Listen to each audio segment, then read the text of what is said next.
video about halfway through. So what we're going to do is we're going to play the whole Graphite Partners video again. We do have a few minutes contingency built into our schedule in case of any tech issues. So we have got that as an option. So we're going to play the Graphite Partners video again now, and then we will be back on track with our schedule straight after the video. So Tamo, if you're able to cue the Graphite Partners video, and then we can get back on track.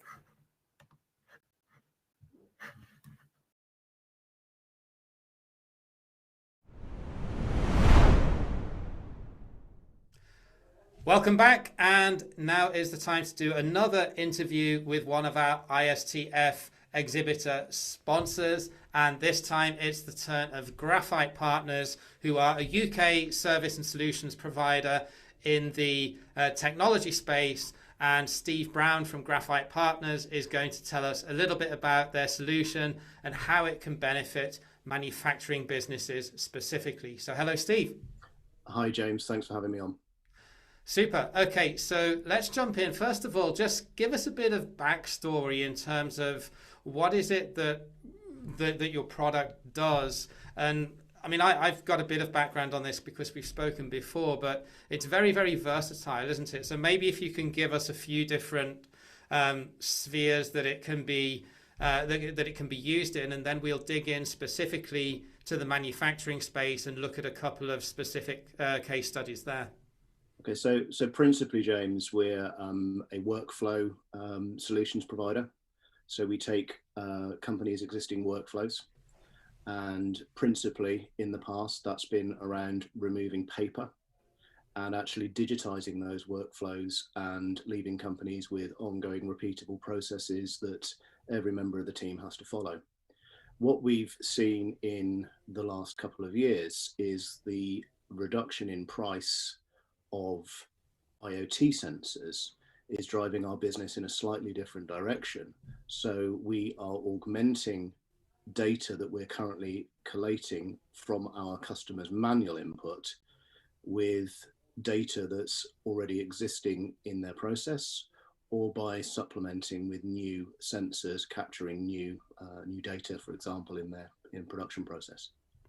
And you mentioned data that's already existing in their production process. Can we dig a bit deeper into that? Because manufacturing leaders may not be aware of data that could potentially be at their fingertips, and what you do essentially is to bring it into the fold and make it intelligible to anyone that's operating that equipment and needs to monitor its performance. That's a good point. So what we found is that companies already collect vast amounts of data. Any company that's got a building management system is probably already collecting flow rates, collecting temperature rates, and pretty much any reasonably new piece of production equipment that's got an RJ45 connector on the back and a PLC controller is already capturing data. That data may not currently be being stored. And it's highly unlikely that it's being used. But we're actually able, if there's a data feed there, we're actually able to take that into our platform, and we're actually able to start capturing that data. And we've got some real good live examples where we've worked with companies to take temperature sensing, to measure particulates in the environment from sensors that are already deployed. I guess my background is I worked in food manufacturing for probably the first 20 years of my career, and one of the factories I used to run produced a vegetable cream. Basically, boil up some fats and some water and some magic potion, and then basically the scientific part of the process was the homogenization process, which is putting the liquid through really high pressure, and the settings needed to be between 2.8 and 3.2 bar. So that's 3 bar then, isn't it? Halfway between the two. And if you watched the production staff, every time somebody walked past the homogenizer, they'd adjust it up or they'd adjust it down. Somebody'd move it to 3.1, somebody'd move it back to 2.9. And looking back, we had no understanding of the impact on the finished product. of those small minor adjustments. With IoT sensors, we can now take we could now take that data, and we could actually look at that, and we could, rather than the quality assurance team taking a reading every 15 minutes, we could be gathering real-time data, and we could be understanding all of those tiny adjustments on a production process and what the impact is on the finished product. And I mean, the companies already have this data already, but maybe not reading it or storing it. So where would it typically go if they don't use a solution like yours? And what kind of impact does implementing something like what you do have on their process? How does it enrich what they're doing? So all over the world, there are terabytes of data that is captured that nothing happens with it. What we can do is we can actually, through APIs, we can actually get into pieces of machinery or into systems, into complementary systems, and we can take that data out, and we can aggregate data from a number of different data sources. So the manual capture along with the IoT or the sensor capture. And we can enrich that data and provide management with really good actionable insight, so they can understand what is happening within their production process and what they can do to improve that. That might be to minimize wastage, it might be to minimize energy consumption, or maximize productivity. Or even, as you mentioned, monitor certain ambient environmental conditions as well. I think you mentioned dust as one of them, or certainly particulates. I mean, from forklift trucks, that's a particular sort of example that I'm aware of. So this data typically then would that then just be stored in the servers of the equipment manufacturer? Yeah, it would tend to just reside on the equipment, and at a certain point just be overwritten, or maybe the data is not actually being captured. But if there's a PLC there's a signal, there's some form of control, we can actually bolt sensors on behind that, and we can start to capture that information. And who would typically make use of this type of solution? Would it be like an operations or a production manager, or would it be logistics, procurement, finance? Who would typically be the custodian? So I guess the challenge of the solution we have is that it's many things to all men. So absolutely, from the process parameters, that might be the quality or the technical team. It might be the manufacturing team. It might be operational teams. We can work, of course, it could be engineering, and we can work outside of automated process, and we can actually do some fairly nice contractor monitoring and making sure that the businesses are actually getting the value out of contractors that they're bringing onto their plant to work. Some of the really simple solutions might just be door sensors, so you can monitor people in and out of locations, in and out of the stock room overnight, the warehouse control. So having data is the one thing, but then actually knowing what to do with it and using that data to make an impactful difference, both in terms of cost or in terms of quality or in terms of efficiency, is another question entirely. So maybe you can just walk us through, for the last part of the interview, a specific case study of how having that data has given the stakeholder that needed the data, the tools, and the ability then to make lasting change to either reduce cost or improve quality or reliability. So I can actually take you to a slightly different industry, take you outside of manufacturing. We've worked quite extensively in the transport sector, and we have working with existing processes but digitizing them. We've taken significant cost out of cleaning operations. So we saved one UK rail operator around 25% cost on their train cleaning. The system we're deploying actually guides the cleaning team through exactly what they have to do. They know which carriage they're on. They know the last time it was cleaned. They know exactly what type of clean they're doing. If there are any issues, they can raise engineering jobs. So if a seat's broke, if the arm on a seat's broken, they can raise a job with engineering, and that can either be fixed straight away, or it can be fixed the next time the train comes into the depot.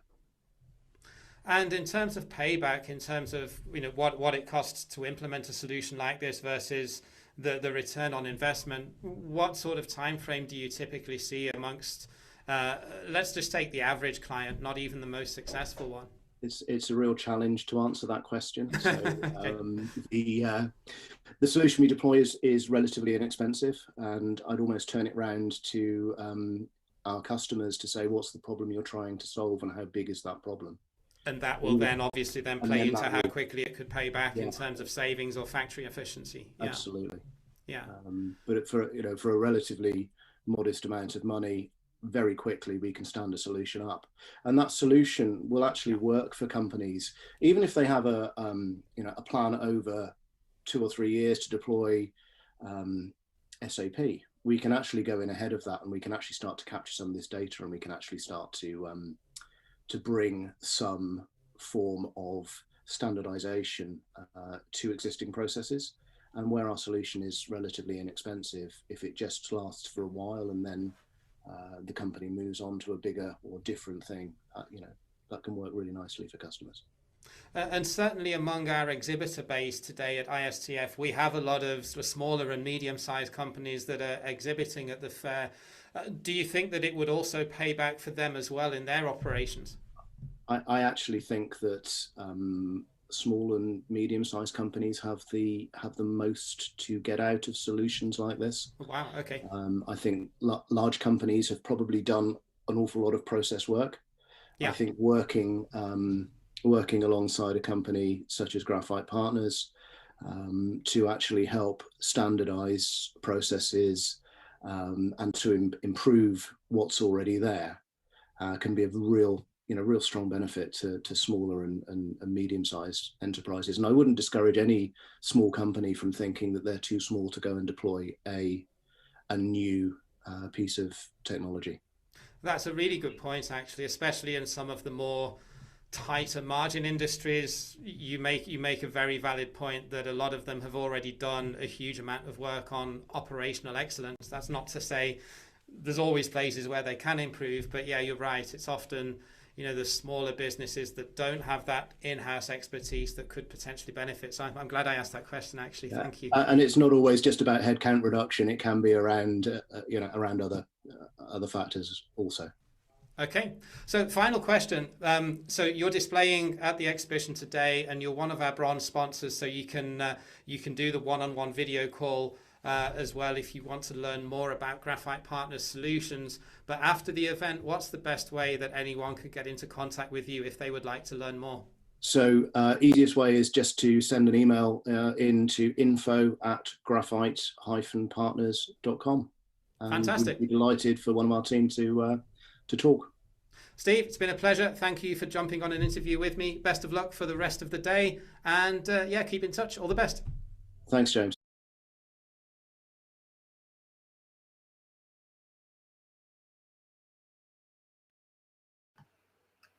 Okay, so we're live again and we've fixed our tech problems. So thank you for bearing with us. For anyone whose connection dropped and they thought it was their internet or that it was them. It wasn't, it was our side, and we fixed it.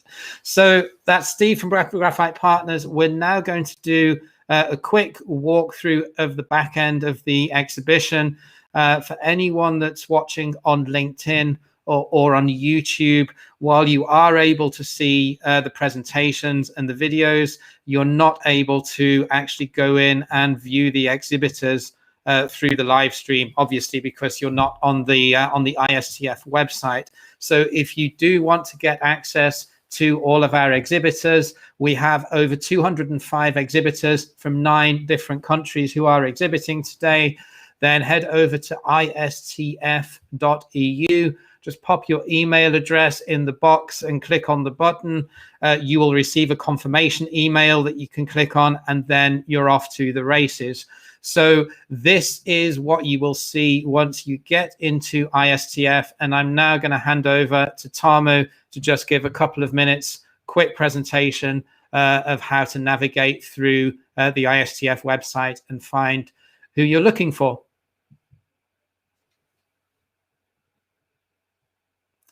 You're on mute, Tarmo.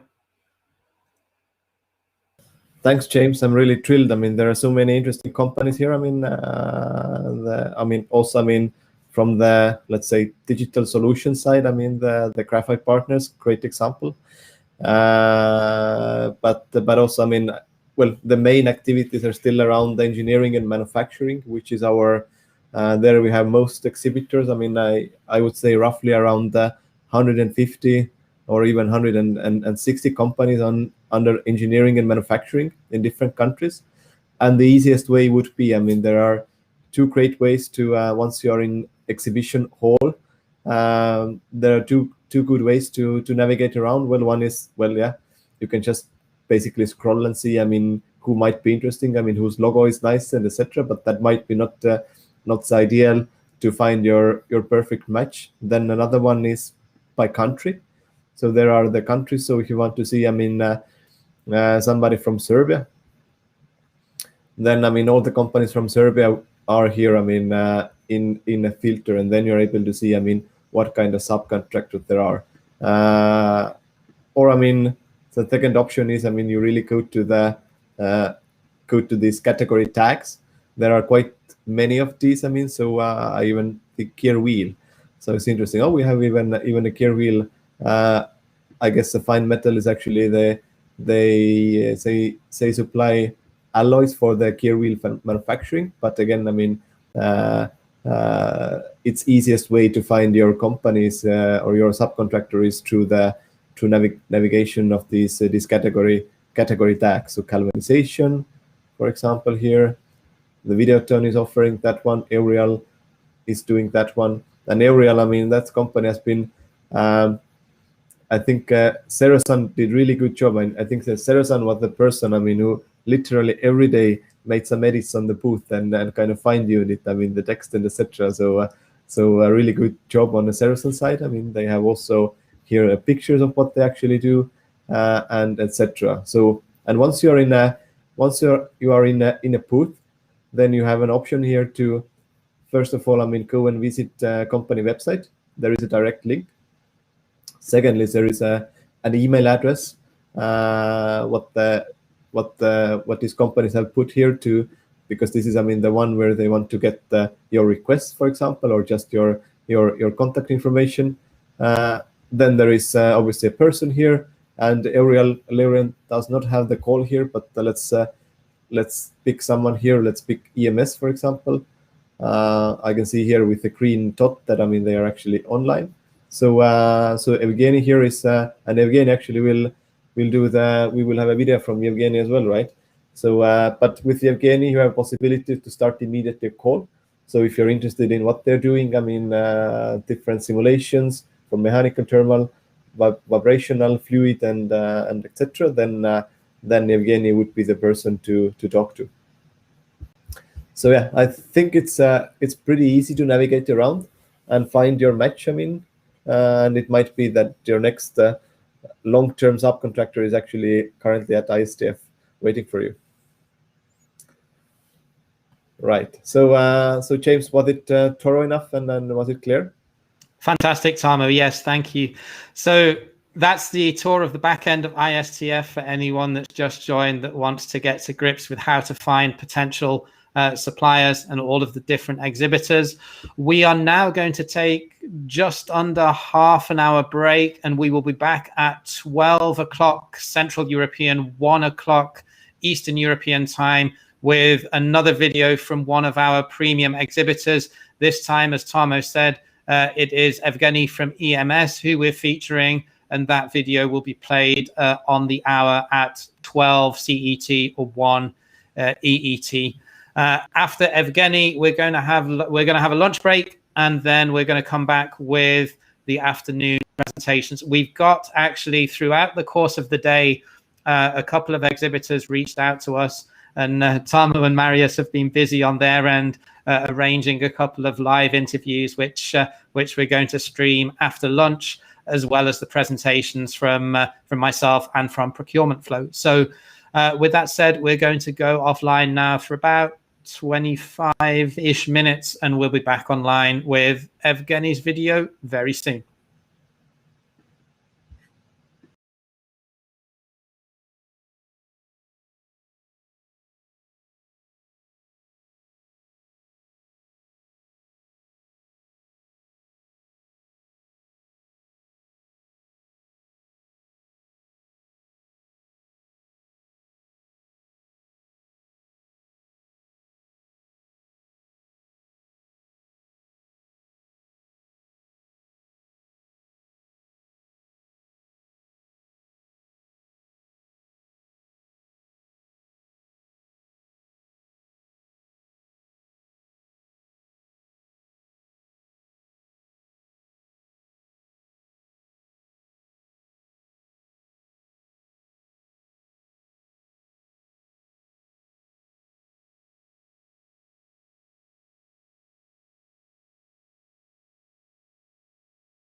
Hello and welcome back to ISTF after our short break.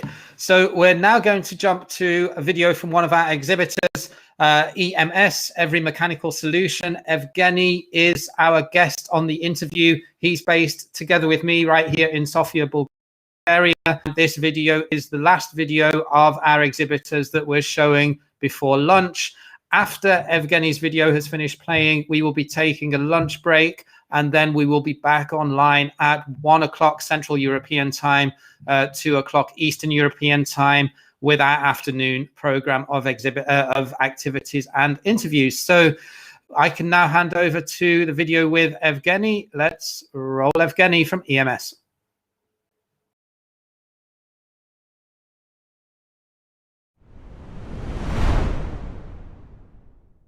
So welcome to another ISTF interview with one of our exhibitors and sponsors. And this time I'm going to be talking to Evgeny, who is from Every Mechanical Solution, or EMS, based right here where I am in Sofia, Bulgaria. So Evgeny, welcome to ISTF. Just tell us, by starting off, when did you start EMS and what do you aim to provide as a service with your company? Yeah, hello everybody. Every Mechanical Solution is a small consulting company based in Sofia, Bulgaria that provides simulation support. Our main goal is to help develop your products in the most efficient way.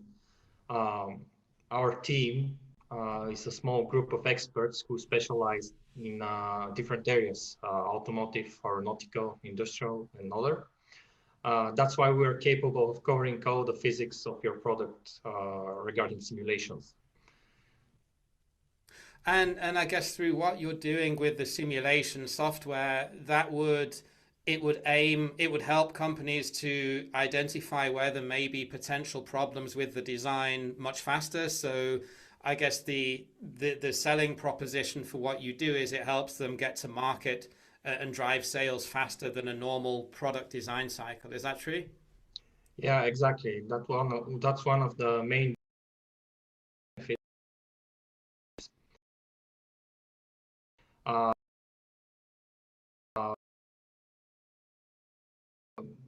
Save money. Instead of producing 3 prototypes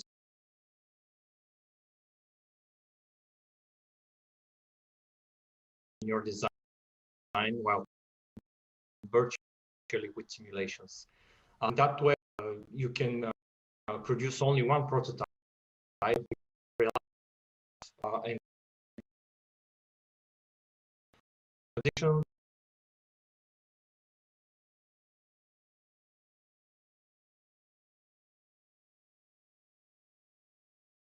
has never been easier than before, thanks to these results from the simulation. So it enables, so instead of just having to keep doing different versions of prototypes, it allows you to get it right first time, essentially. Yes, exactly. From the first time, get it right. This is the best way to use simulations. We can do it, of course. For example, you have already designed your product, but you have some failures, or it doesn't behave well in his domain. We can do the simulations in order to investigate why it's behaving like that, or why there's a failure, and understand in deep what caused it, and then eventually modifying this to your design, and then start producing a better product. And are there any specific industry sectors that this is better suited to, or is it pretty industry agnostic and can be used across the board? It could be used from anybody. We can simulate from airplane aerodynamics to opening a milk bottle and pouring out the milk from it. Just have in mind that there was a simulation exactly for when you pour out the milk, there's no droplet coming from the coming out from a tube. So you're optimizing design, so when you pour out the milk, it's clean and it's good. And also we have let's say the other side, the very complex combustion simulations in the engines. of the aircraft, for example, we can do whatever physically can be simulated. Also, we at Every Mechanical Solutions, we're capable of doing lots of these simulation, starting with mechanical, thermal simulation, hyperelastics, explicit or crash test, model harmonic, random vibration, fluid-solid interaction, coupled, and many more. I could give you one example right now. Could I share my screen? Yeah, let's do that. So if you want to go walk us through a specific example, I'm just going to hand over and make sure that you can host.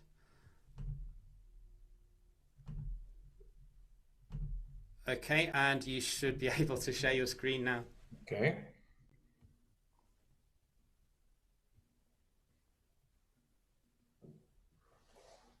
Yeah, is it okay? Can you see my screen? Yeah, we can. Yeah, go ahead. Okay, so basically, this is in our website, the simulation capabilities section, where we explain with one example what we can do for our clients.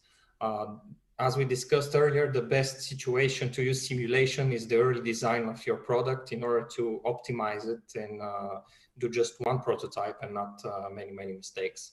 So let's check out this example of action camera. First thing you need to know is if your product is going to survive the basic loadings. So in this first video here, you can see that we're doing mechanical simulation, and it's the bolt pretension simulation. So we can see the stress in your products due to the bolt fastening. Another example is checking out the resonance. We can find the resonance frequency, and then according to the standards that you follow, we can check if there will be enough stress to break it or to fail in a couple of 100,000 cycles or whatever. We can investigate that. Another example after that is drop test. Imagine you drop your camera from 2 meters of height. Will it survive, or will it bounce out? How it's going to behave your product? In this simulation, we can see that the camera actually bounce out. So there's a lot of instant stress in the cover, but normally in this particular case, it's going to be okay. After that, maybe you're wondering how it's going to behave from thermal point of view. If you leave your camera outside at the sunlight at 35 degrees, how much will heat up the display? And in this simulation, we can see that the display is going to go up to 40 degrees for 10 minutes. So you will know if 10 minutes is going to be hot or not to touch your camera safely or whatever. Also, we can do fluid-solid interaction. So basically, this is a CFD simulation, computational fluid dynamics. So fluid simulation with interaction with the mechanical simulation. In this case, we have fastened the camera to the holding, and we injected a water jet with 2 meters per second impact velocity. And we see that we have been able to displace the camera angle. And we can do a lot of these simulations. Just as interesting is when you're going underwater with your action camera, the ceiling, is it going to be reliable enough to save the camera underwater? We can do the ceiling test and see what pressure is generated in the ceiling in order to tell you, okay, you can go up to 10 meters in depth or just in 5 meters in depth, and many more. I mean, the limits is only the physical boundaries of the products. So this was my example, very quick one. That's great. Thank you very much, Evgeny. So maybe if you can just click off your screen share so as we can go back to that's it. So just to round off this presentation and this interview and presentation of your company, What does this typically cost? So, you know, if you take a traditional example where a company would have to develop a prototype without this level of simulation, well, first of all, what does it typically cost for your services, and what would a customer typically see as both a cost saving and, more importantly, as a time saving in terms of being able to bring this onto market faster, and faster launch obviously means faster sales and earlier profitability. So just walk us through some high level numbers if you don't mind. Yeah, okay. Normally one simulation should take around 2 weeks with everything, getting out the geometry, preparing it for simulation, doing the actual simulation, post-processing the results, and then preparing a report. Normally it takes 2 weeks. But for that, if you're doing by your own, you'll need licenses, which are very expensive, very powerful workstation on which you should do your simulations. If we round up everything, normally the cost is about €100 per hour, or for 2 weeks, it's around 8K euro. In every mechanical solution, first of all, you start with free simulation. In this way, you will see our capabilities and decide whether you need such kind of support. After that, we offer 2 options: annual subscription or package simulations. By choosing annual subscriptions, you get unlimited number of simulations for 1 year. What's more, for the price roughly on one engineer, you get a whole team of engineers without making any investments on hardware or software. Of course, if you think that you're not going to do a lot of simulations and you don't need annual subscriptions, we can always make a deal on pack of simulations. In this case, the price will depend on the simulations and type and complexity. Generally, that's it. And who would typically be your customer base? You know, because I guess there's a sweet spot in terms of size of customer, whether or not they can afford to invest in these workstations and softwares themselves. So who would you typically be targeting in case anyone's watching this and is interested to learn more? Yeah, actually the market is very big for us. There are cases where big names as Volkswagen or Audi use simulations from other companies just like our to get this analysis and results. Also, there are tiny companies which are doing R&D for a lot smaller products, and they're also using simulations. So basically, we don't have any limitations. We can help any company on the market. Fantastic. Okay, and final question, Evgeny, before we sign off. If anyone would like to contact you, obviously they can visit you in your booth today, and as a bronze exhibitor, they can have a video call. But after the event, what's the best way for someone to get in touch with you? Well, the visitors could go on our website, which is emsolutions.eu, or they could visit us on our LinkedIn page. Also, they can contact us direct by email or phone. All these data are available on the booth. So I'll be looking forward for new clients and new interest.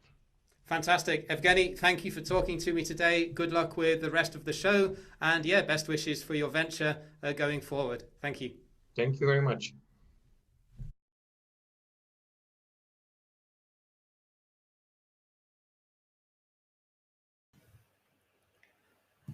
Okay, that was Evgeny from EMS, and that rounds off the presentations from the morning of ISTF. So just to recap, we've had Zoltan from Yiskep, we've had Steve from Graphite Partners, we've had Kazel from Trigons, and we've finally had Evgeny from EMS for the morning. And we've also done a couple of live show exhibits of what you can find inside ISTF platform. So if you are watching this on LinkedIn or on YouTube and you've just joined us, we're now going to take about 45 minutes for lunch. We're going to be back online at 1 p.m. Central European time, 2 p.m. East European time, where we will have the afternoon's activities and presentations.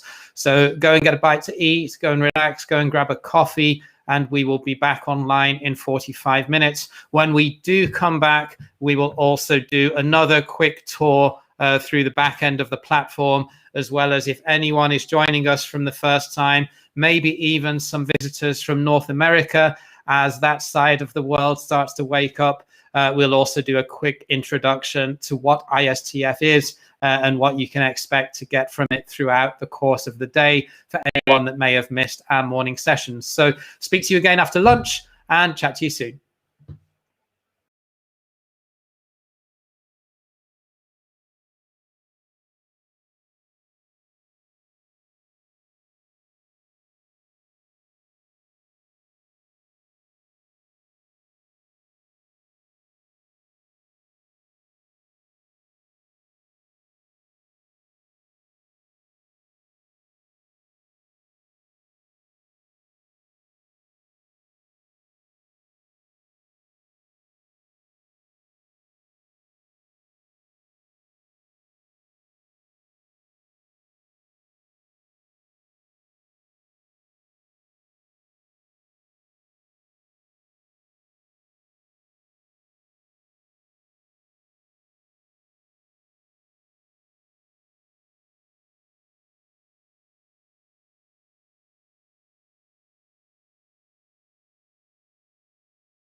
Good afternoon, everybody, and a very warm welcome back to ISTF.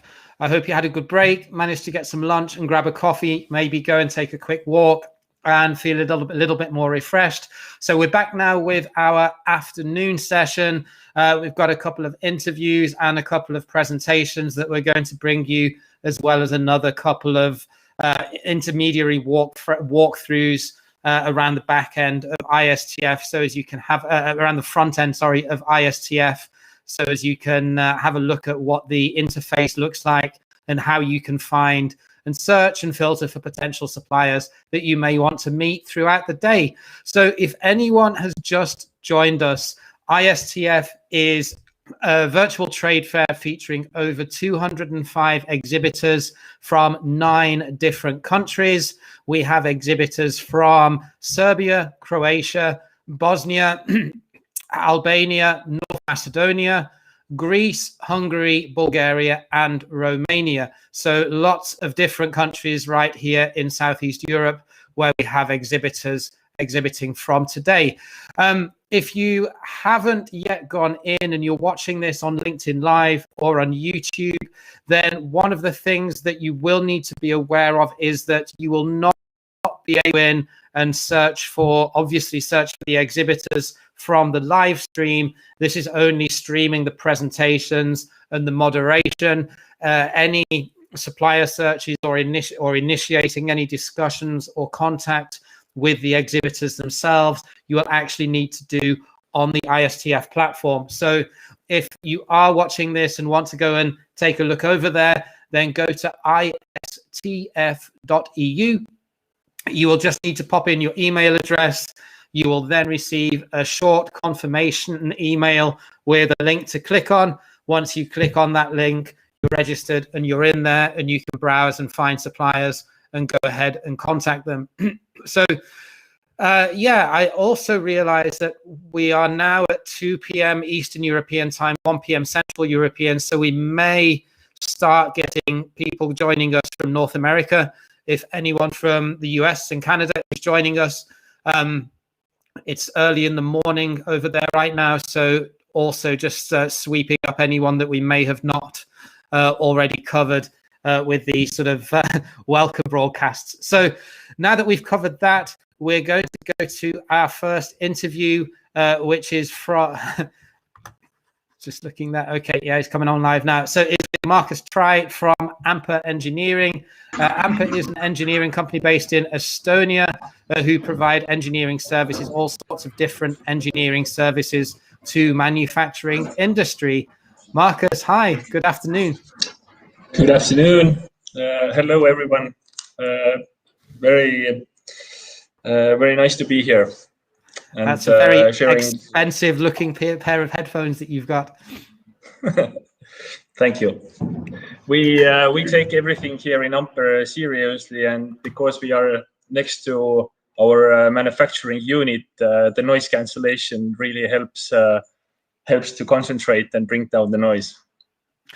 Excellent. Okay, so we're going to talk today a little bit around the various different services that can help and aid manufacturing businesses, I guess, to get to their designs and to get to their prototypes faster than they would be able to normally. So I'm just having a look actually on your LinkedIn profile. So you cover all sorts of 3D scanning and CAD modeling, reverse engineering, Class A surface modeling, CAD and CAM, and then also physical product.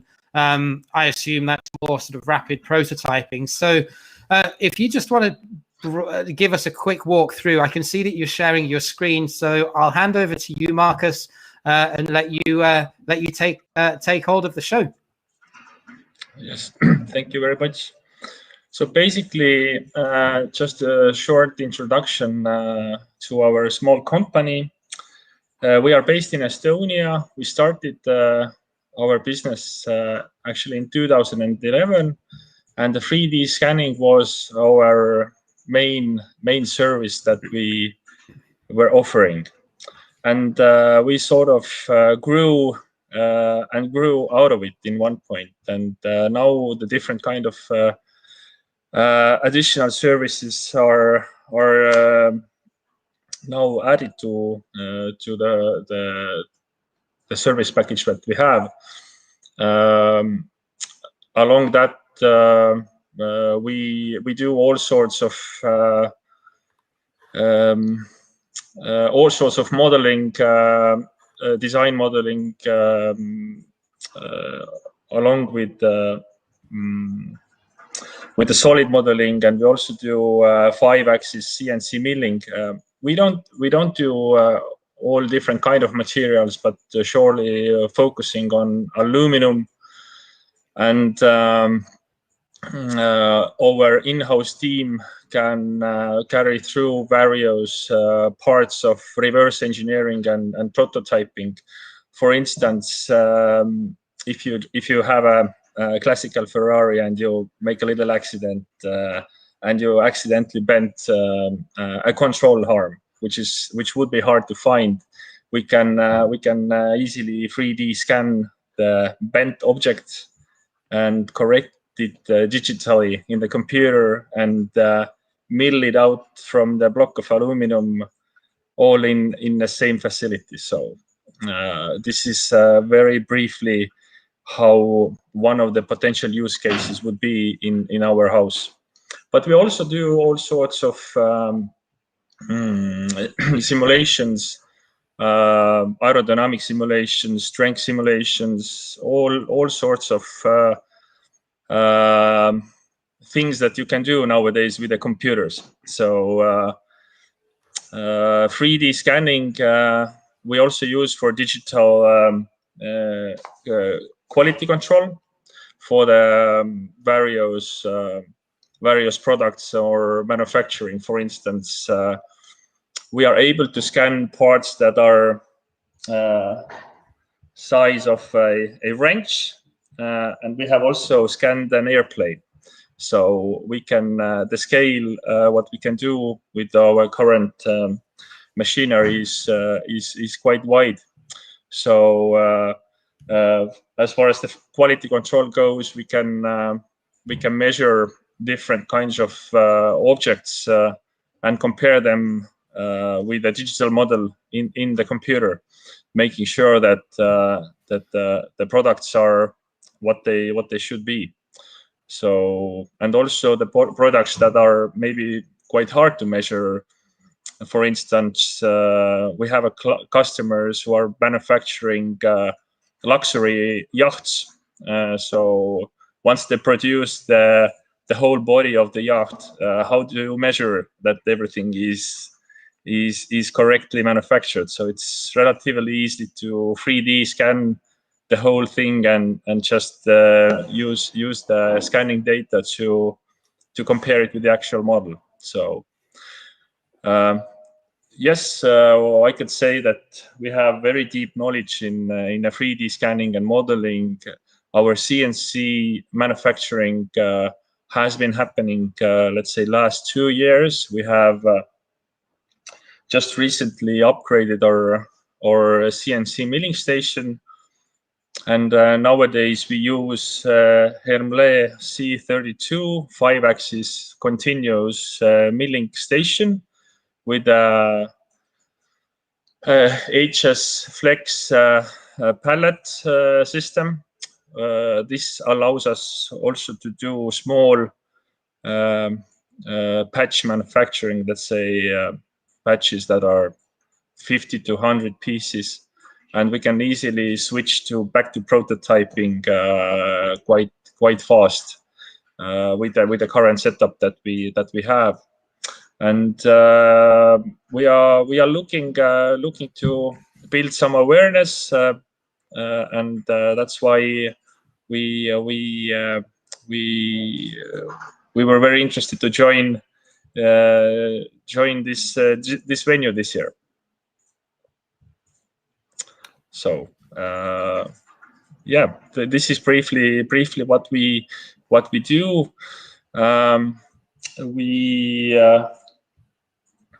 We also have a quite young team. Let's say our average age, I think, is below 40 here in Ampere Engineering, but every one of us are real enthusiasts what they do. We love the opportunities that our owners have given us with the tools that we have, and it's very, for me also, very interesting area to be in, and working on a multidimensional world is something really quite different.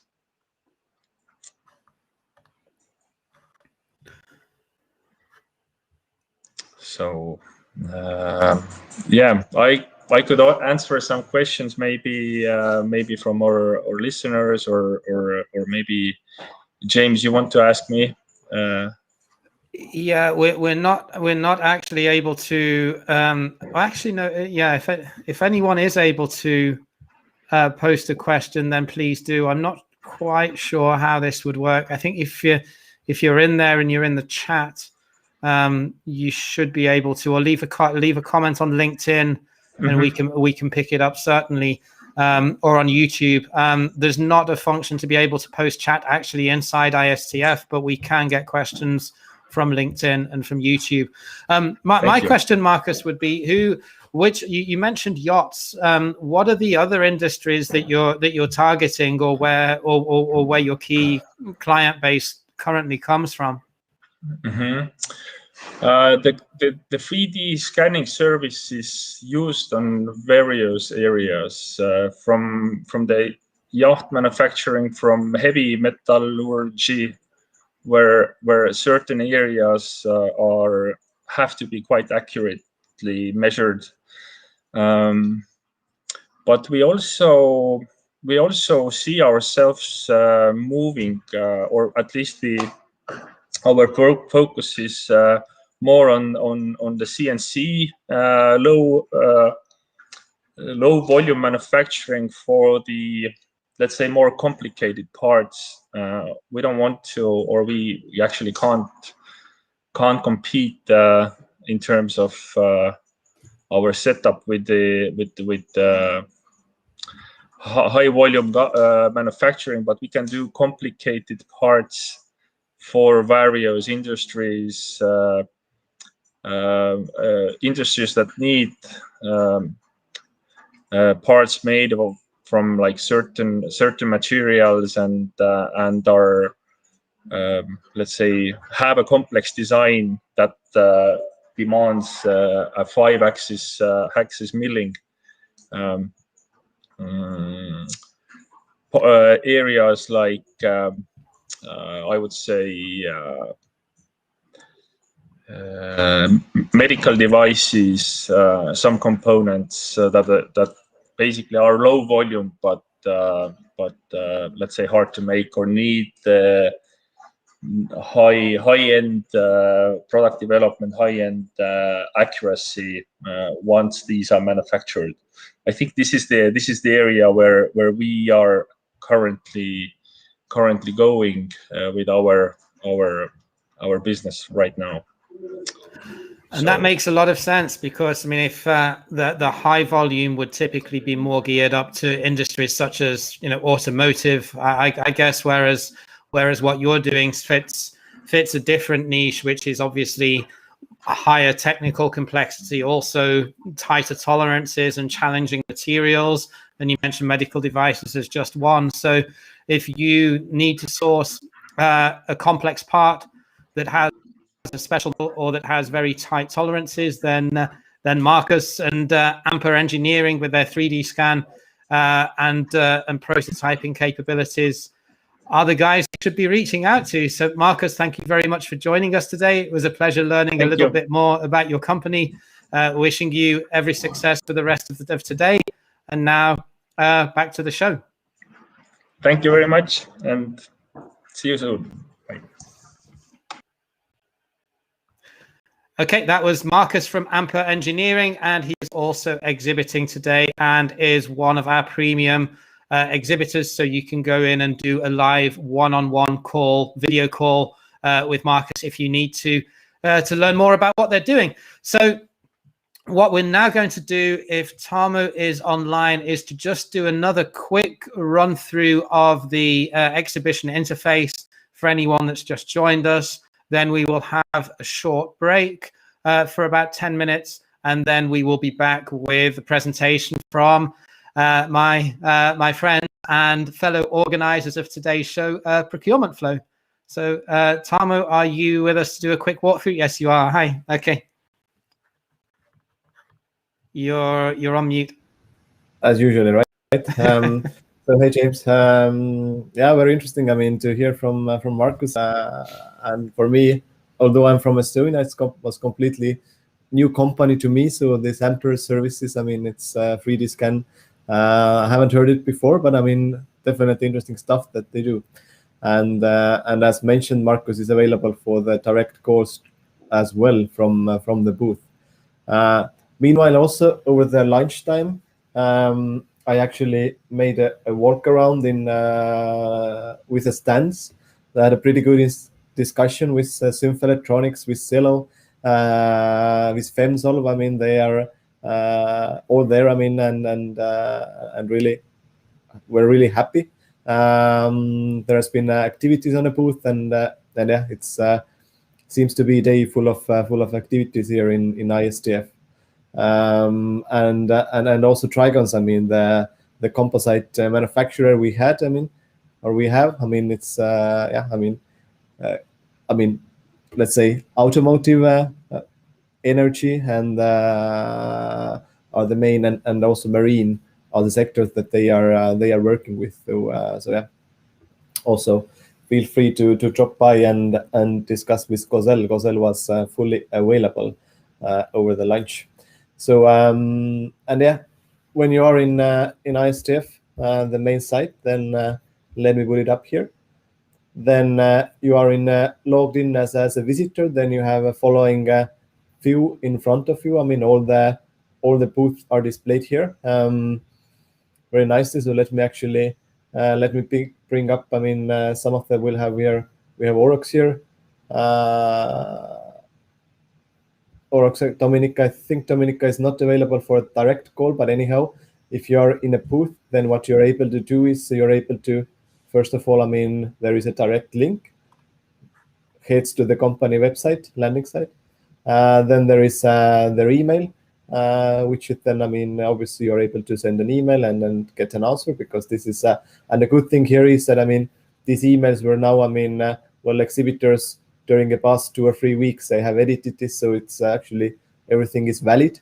So quite often, if you go on the company website, or if you find a contact from the internet, from the database, then this contact information might be outdated. So these ones are pretty new. So I think Dominica still works very well in company Aurox, and can answer your questions, your requests. So and if I go here, let's say, and another option here is to go to the exhibitors by these tags, or the category filters. So if we go, for example, to composites here, then we are able to see EMS. I mean, Evgeny already had a live stream here a few hours ago, and then also there is a Trigons, for example, I spoke to. So though I said, I mean, Gozell is here. So and if the website or the booth has an orange button, then this means that they are available for the one-on-one discussion immediately, right? So so that's kind of I think it's a pretty convenient for buyers, visitors to find the suitable suppliers, subcontractors in different categories, and either have a direct call with them during a day, or then, I mean, just store the contact and then contact them via email later. So so yeah, I think that was an overview, right, James?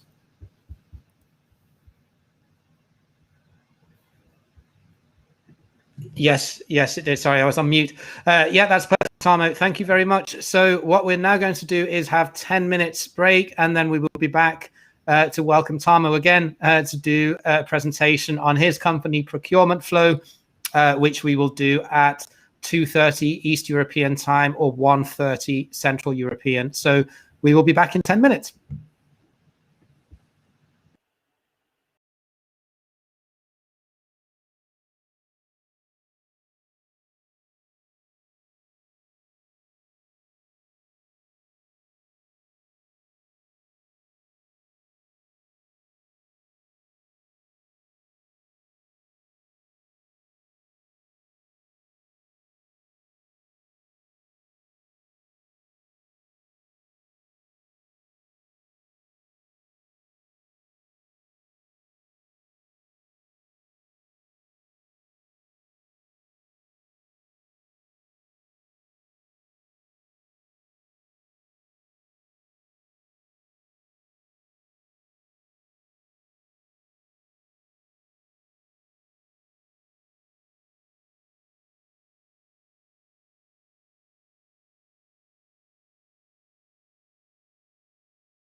James, now you are mute. It was me this time. Strikes again. I just didn't want to leave it on while I was typing. So welcome back, everybody. After Amper Engineering's presentation and Tarmo's quick walkthrough that we just did, we're now going to jump straight into our next presentation, which is none other than Mr. Tarmo Seidler from Procurement Flow. So for anyone that doesn't know Procurement Flow, they are a procurement software provider who specialize in software for industrial manufacturing companies and build to order manufacturing operations, especially, particularly for some more medium-sized businesses that have either just one or two people doing the buying, not necessarily in a procurement department, or for small procurement teams that are maybe just single digits in size rather than big corporate organizations. And I think, Tarmo, you're going to walk through a couple of recent feature ads today, aren't you? So with that said, I will hand over to you to get started. Mm-hmm. Thank you, James. Yeah, I mean, you very well said. I mean, it's the Procurement Flow is really procurement software, mainly aimed for industrial companies, because there are few things that make it, I mean, really suitable for industrial companies, and also we have even looked at the market in a more, let's say, more niche towards companies doing engineering to order, doing something unique in terms, I mean, meaning that they have an R&D team, they have engineers, or they are making to order based on the customer order. So and what I just put here in front of us is a Procurement Flow main board. For us, really important is that the work is structured and organized. So and we know that, I mean, well, there are several things how to do it, but I mean, one good thing is, or good way is a Kanban board, which is a card-based work management. I mean, there are few software, I mean, out there. I mean, I think quite many people know. I mean, Trello, for example, or Jira. I mean, they are helping to organize the work. But I mean, they are for more, let's say, general workflow compared to Procurement Flow, which is really the procurement specific. Our, let's say, work board is for source to pay. And especially, let's say, things before the purchase order is released. I mean, this is our cup of tea, or this is, I mean, our main playground. And one of the reasons, I mean, why we are also organizing these ISTFs, I mean, together with James, I mean, is that we want to collect the data. We want to collect the data about all the good subcontractors in Europe. And then eventually at one point also give out the possibility that, I mean, you do not really need to send out your request, I mean, your sourcing event to your suppliers, but actually you can spread it out in the market. I mean, there are this, I mean, you have a composite parts. You don't really need to send it out to your known suppliers, but I mean, there is, for example, Trigons in Greece, to whom we can also maybe send out an order or send out the request at one point. So that's kind of the future of Procurement Flow. I mean, currently it's meant really for the procurement teams. So and if you have your, I mean, hundreds of suppliers, I mean, then you can put them in, and then you can actually, within a few minutes, you can send out your first e-sourcing event and get a comparable offers. So what I wanted to show today was, because I haven't really done it in, I mean, typically we are showing slides or showing, I mean, what we are, these three main value proposition, but today I just wanted to show you the main product and put this into center, because it really looks great. I mean, it looks, I mean, from the UX point of view, and then also from the colors, etc. So it's very much opposing to the traditional sourcing or procurement tools. And there are, I mean, let's say, three main things that I wanted to show you today. I mean, one is requisition management, which is important, because it's really the start of the procurement, of any procurement process. Because if the requisitions are not collected systematically, if they are not structured, then this means that you can lose. You can make mistakes. There can be costs which are not maybe right, or costs maybe what you really don't want to get to your budget. And also if you make mistakes with a requisition, then this will actually harm entire process till the end, and typically there is a lot of extra work if the requisition is wrong. So we have 3 ways to collect the requisitions. First of all, I'll show you the easiest way, which is that for every company or for every our customer, they will get a requisition email, which is for that demo organization is displayed here. But that is like the easiest way to start collecting purchase requests. Meaning, if someone is sending in a purchase request to that email, or even if they are sending it to I don't know, already existing procurement email, then that can be forwarded, and that means that this email becomes a purchase request immediately. So yeah, here we can see, one purchase request just popped in, and let me see it. I open it here. We can see that it was coming in from ISTF Freezing Corporate. That there is an email body here. The subject is taken to the request name, and the requester is automatically created. And the really cool thing about this is that you can immediately start the discussion with potential requester without really leaving procurement flow. And so let's say if there was a request coming in, they need something about the project X proof of concept, then I can immediately respond to this. How about project Y? Send it out. And what now happens is that requester gets my email. They can respond to that email by using their email. They don't really need to come to procurement flow. So it's a super convenient way for requesters to start sending in requisitions. So they really do not need to change anything in their work, and that really helps us to go with a really quick implementation. We really do not need to do the big change management in organizations that as his situation is like that, to be is here, and there is a huge, quite many steps to get to that. It's literally nothing will change. The only thing that will change is that things are structured and things are in one place, right? So yeah, project X, Y budget is not approved. So this one, I can immediately put in, link it to the department, link it to the project. If that is not existing, then I can create the projects on the fly. And what was it? It was roof 1 square meter.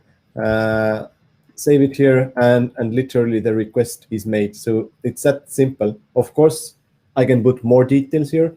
I can link attachments to specific items, and etc. But it can also be sometimes easy, right? It doesn't need to be complex. So that's the thing for the requisitions. And the second one, why we are especially good for the engineering companies, and our customers are mostly on that field, the manufacturing engineering, is that there is something named Requester Portal, which is a second way of getting in requests, and this is mainly used by requesters who are, let's say, project managers, engineers.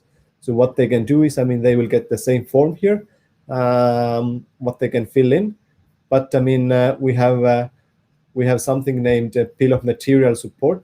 So meaning that in manufacturing world, the bill of material is a thing. It tells you what you need to do, or what kind of services you need to have, what kind of materials you need to buy in order to assemble, for example, I don't know, motor or generator or something else. So we support bill of material, meaning that bill of material can be loaded in from Excel. It doesn't need to be on a specific template. We are able to match it, and literally 1,000 or 2,000 rows of items can be loaded in immediately. So that's let's say this another part of the requisition. So first of all, super easy to collect via email all the unstructured requests, and secondly, for the let's say more advanced users or engineers, I mean, there is a requester portal what they can use to load in, for example, bill of materials, relate files and attachments to every item, and then send it over to procurement procurement board. So, and the third way was that actually also the buyers can use the same form. So on behalf, enter the purchase request, and we have done it. Even a few cases. I mean, there are different tools are used. I mean, even let's say, because one of the ways to get the purchase request in is a way of email. So if there is, for example, I don't know, Microsoft Teams channel named the purchase request, and somebody put there and request, then we can also take that one into procurement flow as purchase request. So there are different ways and different systems that can be connected very easily to procurement flow. And then this was a requisitions. And very quickly, the second part of it is really good SRM, meaning a supplier's management. So if I open here one of the suppliers, then there are, I mean, very standard things. I mean, the contact information, etc. But then there are two super cool things. And one super cool thing is that every supplier can be linked with multiple categories. I mean, category tags. You can put here, I mean, they do welding, machining, engine, etc. And this is actually, it's a kind of a smart grouping. So in the sourcing, if you put in that I want to send my request to everyone doing welding, then you just type in welding, and the suppliers, I mean, who have that category tag will get an email. And also the past activities and interactions, meaning if something has been made, some updates, or supplier has received an email or they have responded, then I mean everything is stored here in a timely order. So that about SRM. And the third thing is sourcing. I would say that we have the quickest e-sourcing tool on the market. So literally from request to e-sourcing release, I mean it's a matter of let's say 2 or 3 minutes, and you are able to really send it out to multiple suppliers. I mean at one time. You can form it in a way that it includes multiple quantities, volume-based pricing. It also includes I mean all the attachment and everything is sent over. And let me see if I have something here. And what you get as an exchange is a very nice comparison. So you're able to see the comparison between two suppliers to make your decision. I mean, the best prices are obviously, I mean, are highlighted, but I mean, we also know that, I mean, the prices always do not matter. I mean, or there are some other things that matter. I mean, meaning some kind of soft questions what you can ask, and you will get also these one in a nicely comparable order. So yeah, that's requisition management, suppliers relationship management, SRM, including smart categories, and then quickest e-sourcing tool on the market. And on top of it, I mean, there is team management, work management using a Kanban cards, and etc. So that's kind of a very quick 15-minute overview about procurement flow.